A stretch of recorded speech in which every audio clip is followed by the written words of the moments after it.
Hi,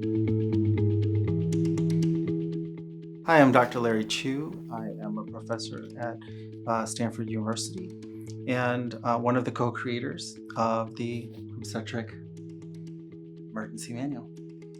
So I'm joining Dr. Abir in this section to talk about print options. So, Dr. Chu, a lot of people may wonder how they can print this manual for their hospital. Yes, absolutely. There's several different options. One option is you can go to our website and download PDF. There is a self-printing version, and then there's one for professional printers. Now, the self-printing version, the only difference is that it doesn't have special crop marks or printing marks that professional printers use in their process.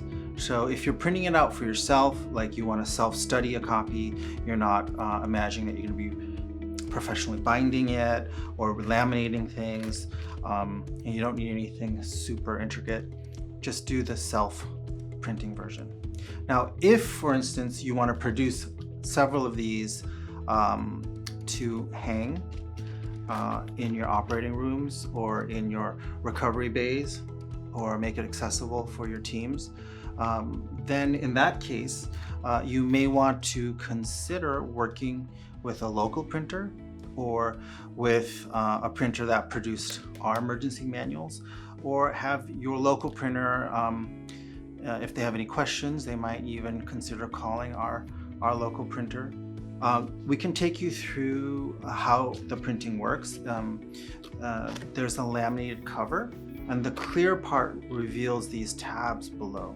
And each tab can be cut so that you can go directly to the cognitive aid that you want to access. So one of the advantages of this design actually is that in emergency or crisis, you can just put your finger on the tab here and go right to that page very quickly. So that's one of the key unique advantages of this. So if you have any questions, we recommend that you refer to our website for printing. Can you explain about why we chose this paper? Yes, I will talk. Thank you. So there are several options on the paper.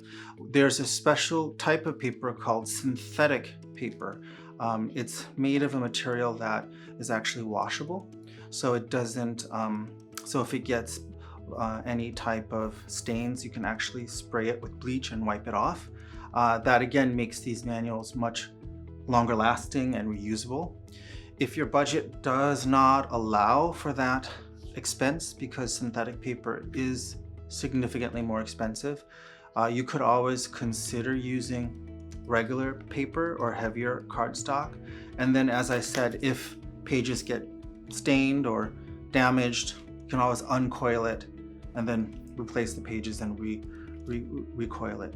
Obviously, that's more work for your anesthesia techs or your workplace staff, and that cost savings may not be lasting in the long run, but synthetic paper has been very durable for us in our implementation at Stanford. And do you recommend printing on this size of paper, or could they print on smaller? That's a great question. So this size here is 8.5 by 11 finished size, because we used a professional printer, and what they do is they print on a bigger piece of paper and then they trim it to the final size of 8.5 by 11. If you're trying to do this on your own and you're using a color laser printer at work, for instance, you might not have that option. You may only be able to print on a standard 8.5 by 11 piece of paper.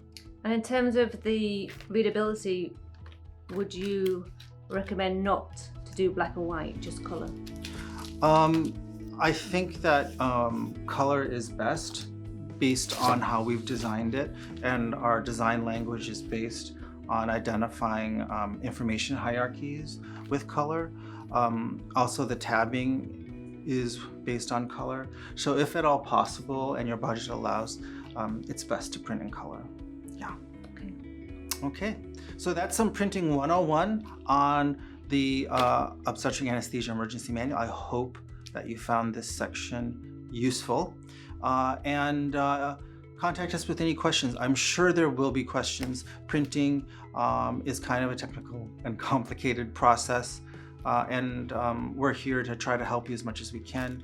And if there are other implementation issues that you have that we haven't thought through, which I'm sure there will be, we'll try to share it with everyone else on our website.